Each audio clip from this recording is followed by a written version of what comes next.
Yu-Gi-Oh! Is a fun but expensive card game. When a playset of lightning storms and other staples cost $100 a piece, how are you even supposed to afford it?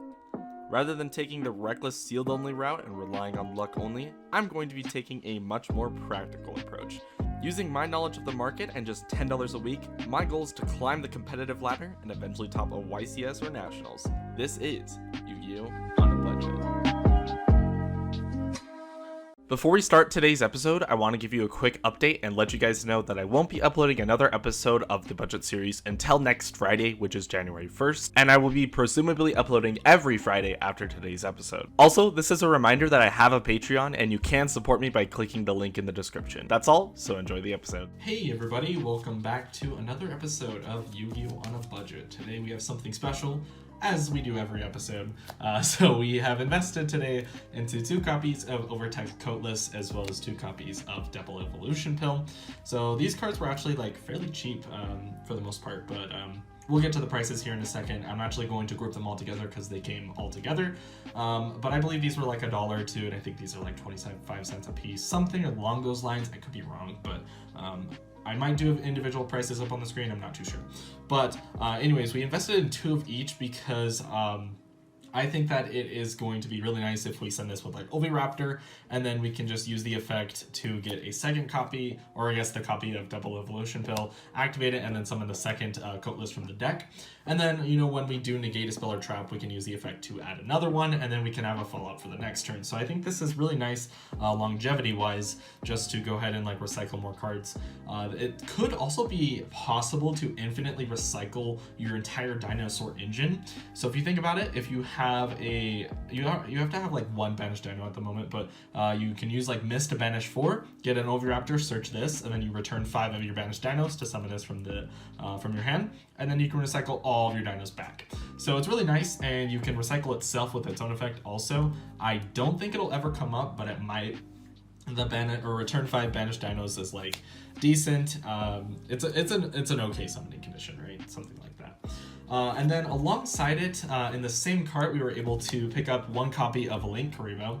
So the really funny thing about this, I think these totaled to be about like $4, and then the Lakey was like 70 cents, so we were at $9 or $44 and like 90 something cents. I don't remember the exact penny, but so we had to pay like 70 cents for shipping or something like that.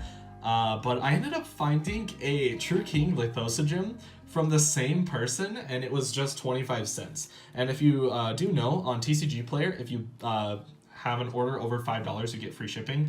So I figured I might as well be spending 25 cents on a card that we might potentially use, rather than to pay the 75 cents for no reason, right? So we ended up saving, I think, something like 50 cents on this, which is pretty nice, a really nice pickup.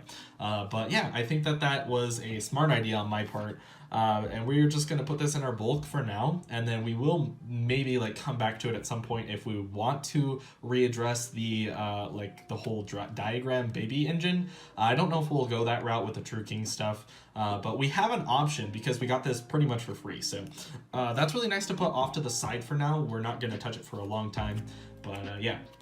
And then I had like 1 million of these in my collection, but I'm still gonna subtract the price as if I paid it and shipped it to my house. So we have 1 copy of Secure Gardener. This is about like, I don't know, 20 cents, and then after shipping it's like $1. So yeah, that is going to do it for our cards for today. So what's really nice about these is we can turn our Dirac Aolo into a Link Rebo and then into a Secure Gardener, and then our Double Evo Pill can banish the Link Rebo and the Dirac Aolo into a Coatless or a Conductor Tyranno, whichever we see fit. So that's pretty nice, a really interesting way to get into one of our boss monsters. I know a lot of people do use this with their Adorned Archosaur, but we don't have the money for it at the moment, so this is our route that we are going to be taking for now.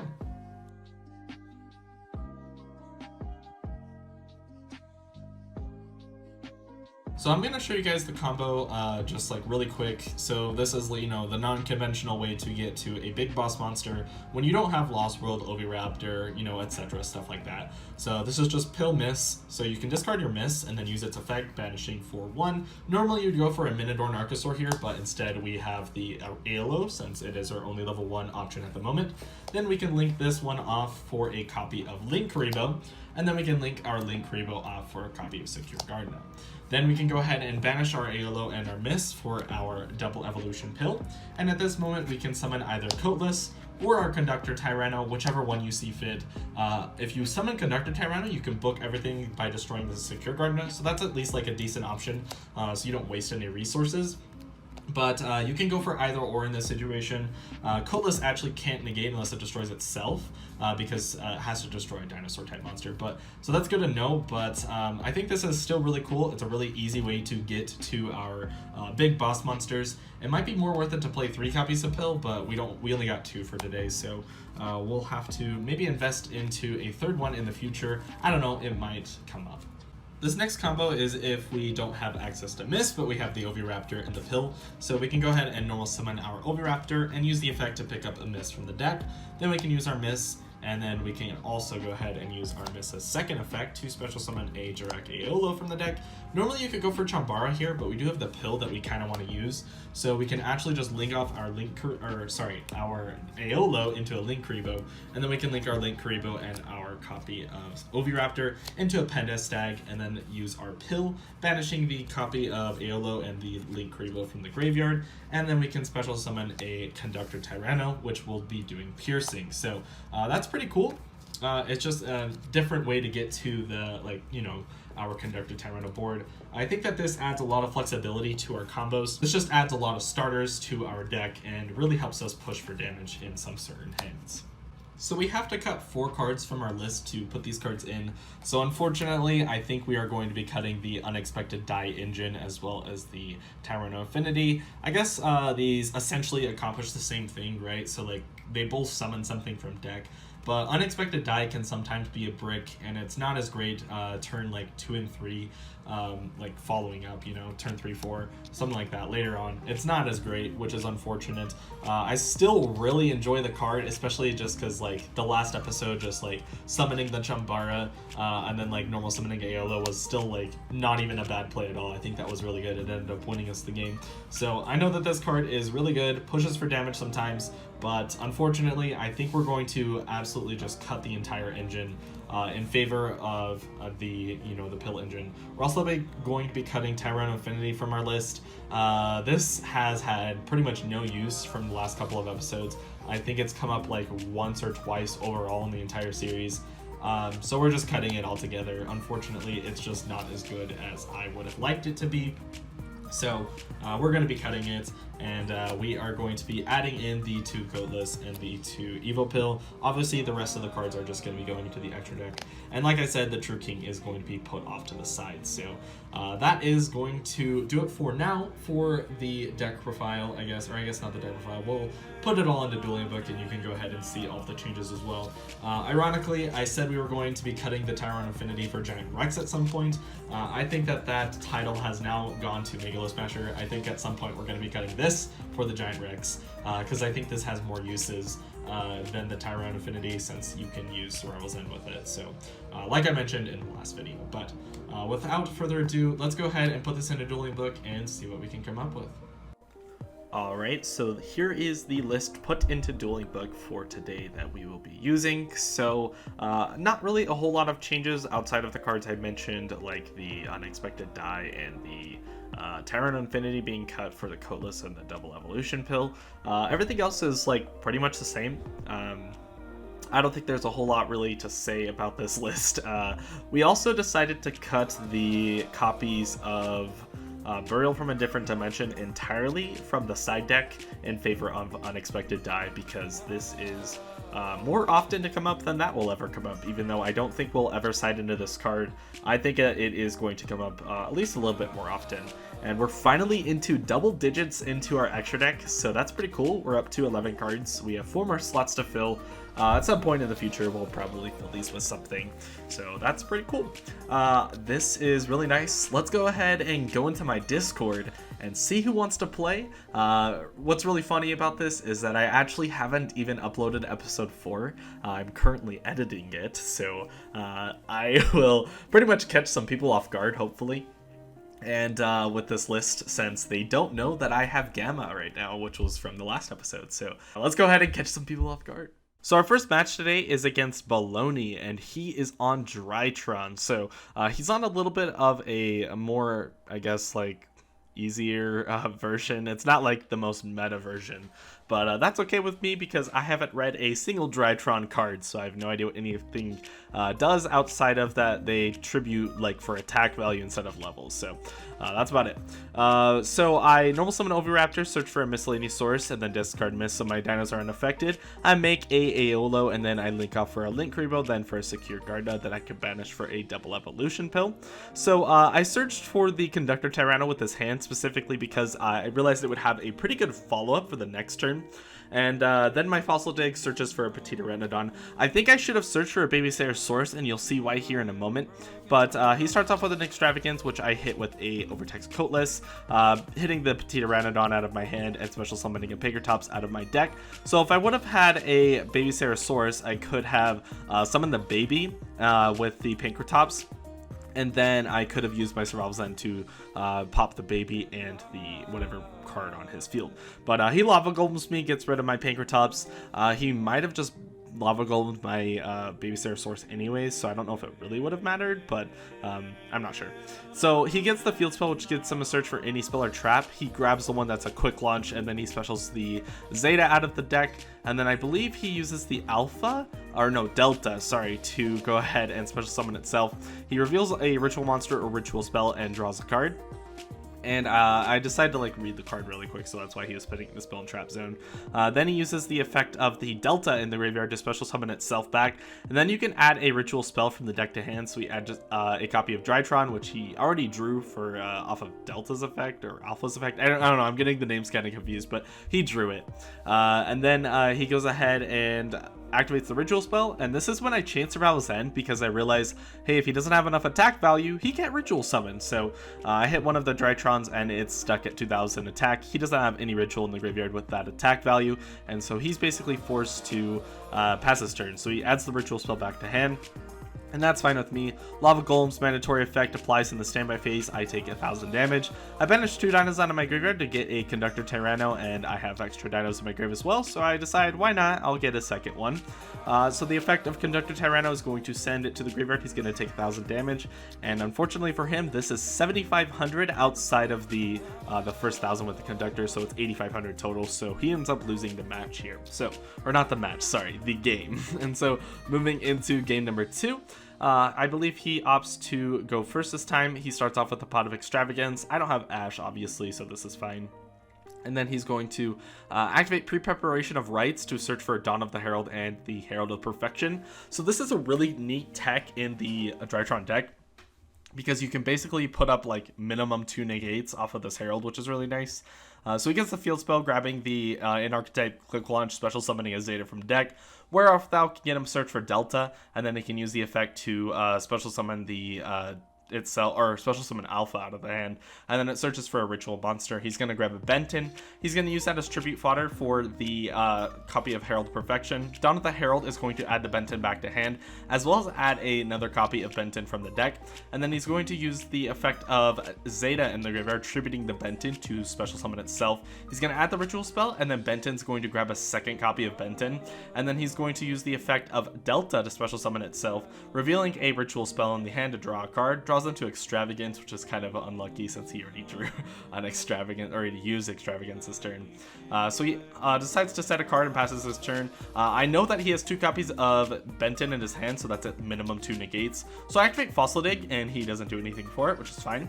I activate Miss, and he's basically forced to negate here, because otherwise, like, I'm gonna just normal summon Ovi, and he's fine. So he negates that there. And then on the Lost World, I use the I activate Lost World, he chains the Perfection, which I chain Gamma. I didn't chain Gamma on the first miss because Herald of Perfection is not once per turn or once per chain, so it would have sucked otherwise. Miss is going to banish itself for a Dracula, which is going to trigger my Lost World to give him a token. He's going to chain the Drytron that's like a pop, I think, so it like makes your guy lose 1,000 attack, and then it pops a card. So pops the Aolo, and then he's still going to get a token, which is fine. But I decided to link off into a Phoenix because I need 2 dinos in my graveyard so I can special summon that's Conductor Tyranno, which is exactly what I do. So I discard the Coatless, so I have the 2 dinos in grave, and then I should be able to just swing over his entire board, dealing 1,000 damage along the way, or I guess 2,000 damage. And then the Lost World is going to protect the token here, so it's going to send a copy of Babysitter Source from the deck to get an Ovi. Ovi's going to grab me a copy of a Coatless to the grave, which is going to give me a pill, so I have a follow-up for the next turn. Then I'm going to swing over the token with the Phoenix and swing it directly with a Oviraptor. I could have just gone into main phase 2 and used the Ovi to pop the token as special something back from grave, but I didn't think it mattered enough. So also I forgot to mention, he should have taken 2,000 damage from Werewolf from the previous turn because he didn't normal summon the monster he searched. So he should be actually at 2,200 life points right now. Anyways, I'm kind of missing what just happened there, but he does get a Drytron monster on the field, and then he activates Cyber Emergency, which is super neat because you can search for any of your Drytron dudes, so it's really cool. So this Quandoctrus guy or whatever can't be like targeted by spell traps, I think, or maybe I'm thinking of the other one, I don't remember. So then he's going to get an Alpha, which is going to search for a ritual monster. He's going to search for Natasha, which is like Minecon on crack, so you can basically just like continuously just mind control your opponent's cards. It's crazy. You'll see here in a second. So he summons Natasha. He misses the effect here of Natasha. He should have used it to just gain the 500 life points, but he's going to use Beta's effect, tributing the ritual monster to special summon it back from the graveyard, and then I believe he can return something back. Natasha's effect is going to target my Conductor Tyranno. I'm going to chain Conductor to destroy itself so he can't take control of it. I don't remember if Natasha gets a summon there, but he just activates again anyways to take my Obi. Then I believe he just links these off for a copy of IP Masquerena, and then he also used the effect of Natasha to gain an extra 900 life points, bring back the Natasha again, stealing my unicorn, or not my unicorn, my Phoenix, and then he's going to gain an extra 700 life points, which he shouldn't have gained 700. He should have waited till he uses the ritual monsters effect so that he gains 2,000 instead. But I don't believe it matters here in a second, obviously, because it kind of gets canceled out from the 2,000 he took for Werewolf now, but he does miss it altogether. So he special summons the ritual monster, and at this point, this is a lot of damage. I take 4,000, 1,000, 1,900, and 800. He's barely missing damage because that is going to put me down to 300 life points, and I have a insane follow-up on the next turn with my copy of Double Evolution Pills. So it's pretty nuts, and he unfortunately banishes Link Reaper off of the Extravagance. Otherwise he could have linked off his level 1 Drytron and had enough damage for game. But I go ahead and I banish a Gamma and a Coatless for a copy of Conductor Tyranno, and it's pretty nuts. So we're going to go ahead and attack everything, just clear his entire board. He's going to take 2,000 damage here. I'm going to attack into the IP. He's going to take another, I think it's 2,700. Attack Natasha. Natasha has a really interesting effect as well. When a ritual monster is declared targeted for an attack, you can just negate it. Like, Natasha is so broken. You can not, all of her effects are not once per turn or even hard once per turn. There's no once per turn clause on that card, so it's absolutely insane. But I can still just ready declare an attack onto the Nightmare Phoenix, and that's enough to per damage. I think I had enough damage just because of the Werewolf Thou, so it didn't really matter anyways. But he should have used like the Natasha to gain the 2,000 damage, or not damage, but life points off of the ritual monster. But that's gonna do it for that match. It was really crazy. Huge shoutouts to Baloney. That was an insane match. Our next match today is against Goofy Ghost, and he is on Goki. So we win the die roll, and we opt to go first as per usual. And we draw our copy of Gamma, which obviously he doesn't know that we have, so this is going to be pretty interesting. Unfortunately, we don't really do a whole lot with our hand. We kind of break, so we just have to set a Survival's End and kind of pass our turn. So let's see what he has to do. He says he just noticed he bricked, which is a little interesting since he has a Headbat in his hand, so he could like discard the Goki out of his hand, special it, and make an Isolde. I'm not sure if there's just a one-card Isolde play in his deck, but he passes it to me. I can't do anything, so I pass it back to him. He draws for turn, goes for a copy of Suprex, which is going to special Octo Stretch, and he's going to link off into an Isolde. The first effect of Isolde is fine, I let it go through because he chain blocks it with the Guts, which is fine. And then on resolution, he's going to use Isolde's effect, sending one equip spell to the graveyard, and then I hit him with the Gamma. So the Isolde is going to get hit to the graveyard, and we're going to special summon our copy of Driver. And on the resolution, we're going to use Survival Zen, destroying our Driver to special summon a Petit Pteranodon from the deck. So this is really nice because then we can use our Petit Pteranodon with our our Survival Zen to pop a card. And then we can also go into a Pankratops, so that's pretty nice. So I believe he goes for a Rise Scorpio to get a Headbat onto the field. And then he's going to go ahead and start off with a Living Fossil to bring back the Guts, and then link off into an IP Masquerena. Then link off into a Linkuriboh and use the Octo Stretch to search for a copy of Goki Rematch. So he has a pretty good follow-up for the next turn, but he's going to go into a copy of Rusty Bardiche. I don't know if that's the right call. I might have just wanted to stick like the Unicorn on the field, but at the same time, this Rusty can't get hit with card effects because of IP, so yeah, Rusty's effect's going to get him a Fog Blade, and then he's going to search for a Boots. He tries to link off the copy of Rusty, but you can't do that since Rusty can't be used as link material, so I cut him out on that since it literally has the final sentence on it says it can't be used as link material, so yeah, so he's a little stuck at this moment, just stuck with the Boots in hand. I believe that he can somehow still make a Link 4. I don't remember exactly how. I think he can go like Goki Rematch, bring it back, link off for any Link 2, which is what he does here, and then Boots can search him for the Shade Brigandine, and then he can either make a rank 4 or go for a Link 4. So I'm not sure exactly what he goes here, but on the summon of Shade Brigandine, I use my Survival Zen to pop the Shade Brigandine. I specifically choose to pop this Shade Brigandine because I'm afraid of Redoer, because if he can put another level 4 on the field, then he can just make a Redoer, and then that's going to be pretty rough for me. So that's why I decided to pop that specifically. But I don't know if it was the correct call. My Gamma gets banished during the end phase, and I go with a copy of Lost World. I use the double evolution pill, just banishing the Ultimate Conductor Tyrant out of my hand and the Driver out of my graveyard. Then I use the Lost World to get him a token, and I go into the battle phase. I use my Coatless to attack the token, but he's going to, at the end of main phase, use the Linkuriboh effect, which is a little interesting. He could do that in the battle phase, but I still have to go in battle phase anyways to attack. It gets reduced to 0, so I had to say, why not? I'll redeclare onto Goki Suprex. If that's 0 defense, it does nothing. So that's why I attacked into that. But Goki Suprex is going to be normal summon on his turn. He's going to go for a Twist Cobra and then a Abyss Dweller out of his hand. Goki Rematch is going to get him 2 more Gokis out of the graveyard, and then he's going to banish 2 for Phoenix Blade. He probably should have done that on the previous turn just to have it, but I don't know. Then he's going to get a search for a Goki Iron Claw and a Headbat and a Suprex with all 3 of the Goki searches. Unicorn is going to discard the Phoenix Blade, shuffle back my dude back, and then he gets a draw here, but he actually misses it. Since it's a you can effect, you don't have to draw, so it's not a mandatory draw, but yeah, he does miss that there. He goes into another copy of Isolde, and then he's going to use Isolde's effect to get another copy of Headbat. I think he actually gets the red layer off of the Isolde, but the Goki search for the Gokis. Then he's going to get the Phoenix Blade back, and then use the Isolde effect, sending 1 for a copy of Fireflint Lady, going into a copy. Actually, he can't make that card since I believe he needs like a Codebreaker Lake Monster to make that. I don't remember the exact name, but he goes into a copy of Mekk-Knight Crusadia Avermax. He's just trying to go for damage here, but my Lost World is going to pretty much save me here. So we calculate all the damage here. I think it's like 7,000 damage. He could have done 300 more if he would have just equipped the Phoenix Blade spell. I say something about like Linkuriboh here, but he's like, Lost World just reduces it to 0, and I'm like, oh yeah, you're right. So he would have only put me at 700 if he used the Phoenix Blade, which I don't know if it's really worth it at that point. So on my turn, I normal summon an Oviraptor and use the effect of Lost World. He hits me with a Veiler, which is like, wow, playing it hard into miss, but he pretty much knew I didn't have it. I probably would have used it on the previous turn. I tried to attack into the token, and then I realized, oh yeah, Mekk-Knight Crusadia Avermax, I have to target it for an attack, so I scoop it up. We go into game number 2. That was a pretty long game number 1, and he drops a Lancia, and if you can tell, I'm a little dumb because I don't use this Gamma in my hand. I should have used Gamma, I don't know why, but I just set Survival Zen and passed my turn. So he goes with a copy of the Super Red Layer dude thing.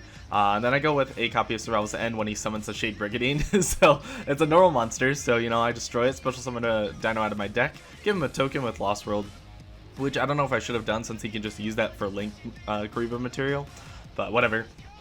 He's going to get a search off of Isolde and the Goki that he used, and then I used the copy of Survival Zen to pop the Isolde on the resolution so he can't send the equip cells to graveyard. Then I special summon a Pinkertops from my deck, and he links off for a Link Karibo. In the end phase, I pop the Link Karibo, just in fear if he has another copy of Lancia, which he does. So he goes ahead and activates Lancia in standby phase. I hit him with the Gamma. We summon the Get Driver and the Gamma, and then we're pretty much good here. So we can go into a copy of Omega. Normal summon our Oviraptor and search for a Miscellaneousaurus. Use the effects so our Dinosaur unaffected. Special summon a Dirac Aolo, link those two off, or I guess synchro them off into a Chambara. And then we can banish 2 for our copy of Conductor Tyranno. And I don't know if this is enough damage, but we're going to go for a copy of Double Evolution Pill. And that is definitely more than enough for your game. But I guess the Double Evolution Pill is a little bit there just in like a little bit of protection just in case, but I don't think there's any spell and traps that activate from hand that can really just like clear a field like that. But the third game, we start off with a copy of Megalo Smasher and set of copies to Survival Zen and pass our turn. That card's basically glued to our hand. It's pretty great. So Survival Zen pops the Megalo Smasher. We get a special summon of Petite. Petite's going to pop the copy of Goki Guts, and we're going to use the effect to grab an Oviraptor, and Oviraptor is going to grab a second copy of Oviraptor. Then we're going to search Fossil Egg, and then we're going to drop the Miscellaneousaurus, and then use the effect to get into a Dirac Aolo, and then go into a copy of Chambara. So we're not committing our normal summon yet, which is really nice since we have damage on board, and we have the, you know, enough damage anyways, but I decided just to go for it, and I use Oviraptor, get a Conductor Tyranno, banish 2 dinos again, and go for another one, and we have 5 dinos banished, so might as well go for a Coatless. So we're going to use its effect to special summon itself, and yeah, I don't know if this is enough damage either, but I mean, it's pretty close. I don't know, he might be left with 300 life points. No, I'm just joking. Obviously that is like, I believe that's like 1600 damage on the board. Not 1600, 16,000 damage, so yeah, it's a lot of damage, but GG's to Goofy. That was a really good game. Our third and final match for today is against T Cave Bear, and he is on Prank Kids. So he is opting to go first since he won the die roll, which is honestly pretty scary. He's going to start off with a copy of Ashuda and link up into Monk of the Tenyi, which is a pretty interesting and neat little tech in his deck. Then he's going to normal summon Lampsies and link it off for a Meow Meow, inflicting 500 damage for me, and special summoning a Fan.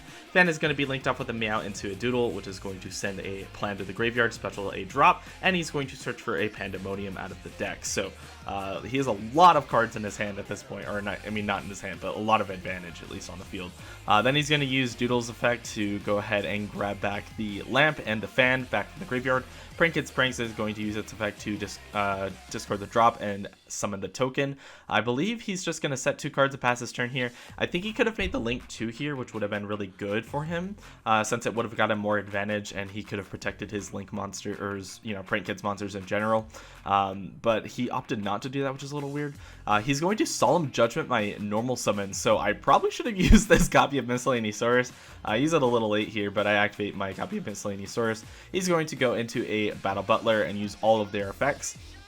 He's going to special summon a drop, a lamp, and I believe a Fan here. I thought it was a rock. But yeah, that's going to inflict 500 damage. He's going to gain 1,000 life points. And then we're going to go into a copy of Miscellaneousaurus, going for a Petite Pteranodon, setting a card in the back row and passing in the turn. We kill the token, so that's pretty nice.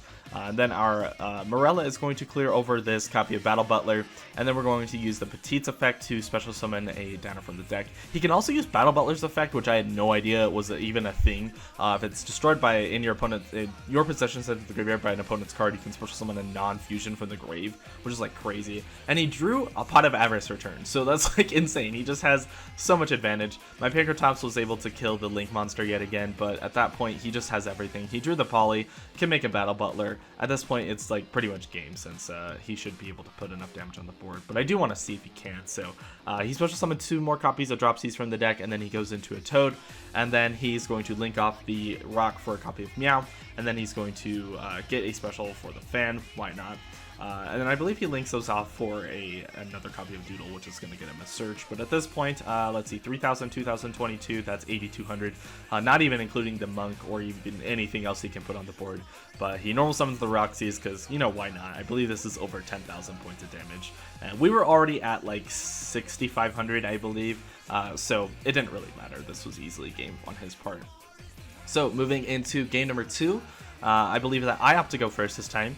So we go ahead and we have a miscellaneous plus OB combo, which is pretty nice. We have a Lost World as well.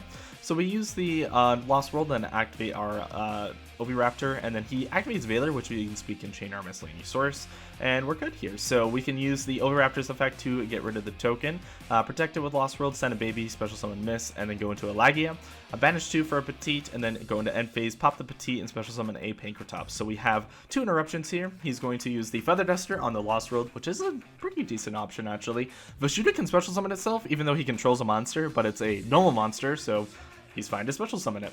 Vashuda will get him the Monk, and I'm basically forced to use both my interruptions or to use none of my interruptions, which he's just going to bounce one of them back. So he bounces my Lagia back. On my turn, I use the Pankratops to get rid of the spell that he's activated, the Pranks. And then I can use Miscellaneous Sources effect to get me an Oviraptor, and normal summon a copy of Megalo Smasher, link it off for a Link Spider, and then link those off for a copy of Pentastag.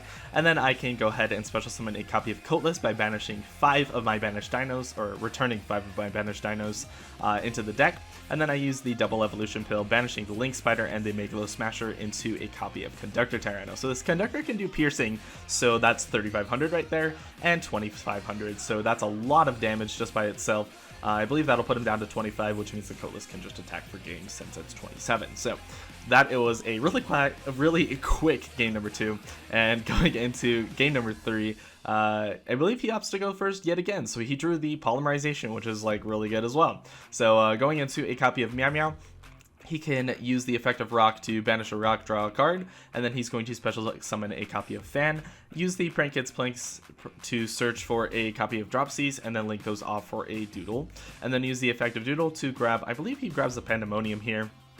We'll see here in a second, but Fan is going to send the plan to the graveyard. He's going to grab the Pandemonium, and then he's going to use a Polymerization into a copy of the Rocket Ride. And then he can go ahead and use all of their effects to go ahead and special summon like a Doodle and a Fan back from the graveyard. Or not from the graveyard, but from the deck. And then he's going to use the Rocket to special from the graveyard. And then he's going to use the Doodle to grab back the Trap and grab back a Fan. And then he's going to go into a Toad. And he has basically a Raigeki, and he can also make the Link 4. So he's got a lot of stuff here, as well as the Toad. He has the full board, so it's pretty crazy. So we'll see what we can do against this. The Toad's a really big problem, so I'm going to start off with the normal summon, or a special summon of the Pankratops, and I believe he just commits into the fusion spell. I'm not sure if that was the correct play, but he's going to also get the couple of Prank Kids from the deck, which is pretty crazy, and he's going to also use, he actually opts not to use plan. He thinks about it, but he has, you know, a monster in his extra monster zone, so he decides not to. I normal summon Megalo Smasher, and he uses the Battle Butler's effect, and that's fine. I'm just going to chain the Pankratops to pop the Toad. He is forced to either negate it or let it die. In either case, it goes to the graveyard, which is really nice. Then he's going to use Toad's effect to grab back the drop. My Megalo Smasher dies, which is fine. He doesn't have a negate, so I'm going to use my Fossil deck to search for a miscellaneous source. And at this point, I think we have enough materials, or at least fodder, to continue going here. So we're going to use our miscellaneous source to get a direct Alo from the deck. It's unaffected, so he's basically forced to kill this League Karibo or kill the Secure Gardna, which he doesn't do either. We're going to use a double evolution pill to get us into a Conductor Tyranno, and then we're going to use Conductor's Tyranno's effect, and he's forced to use the Battle Butler either to kill my Secure Gardna or let his whole board die. So in either case, his whole board dies anyway, so or at least it goes face down. So he opts not to use it. I don't think he has a reason to. And he's just going to, let that go through. My baby is going to get me into an Oviraptor, and I can summon another copy of Conductor Tyranno. So the problem here is I attack with this middle Conductor Tyranno, and then later on, we start like talking about what he can like summon back with the Battle Butler. And then I switch my target from my Conductor Tyranno into the one that's closer to the extra monster, or like the extra deck. But we don't notice it. I probably should have caught that, but realistically, like, I was trying to target or like attack with the same Conductor Tyranno, so that was my mistake. I probably should have realized that I was attacking with that one, but he lets it all go through, and we're attacking for game. He's a good sport about it. I don't think that even if I did do it the wrong way, he would have sharked me on it. So shoutouts to him. That was a really fun match, and I hope we get to do it again in the future. All right, well, that's going to do it for today's episode. And for the first time in this series history, we have won 3 matches in a row. So that's pretty exciting. That puts us at 11 wins total and 8 losses overall. So out of the 19 games that we've played, we've won 11 of them, which was like pretty good. So I'm actually really happy about this. I think that we've done pretty well. I think that we will do a little bit worse in ranked, but we'll have to try that in the next episode. So thanks for watching, everyone, and we'll see you guys in the next episode.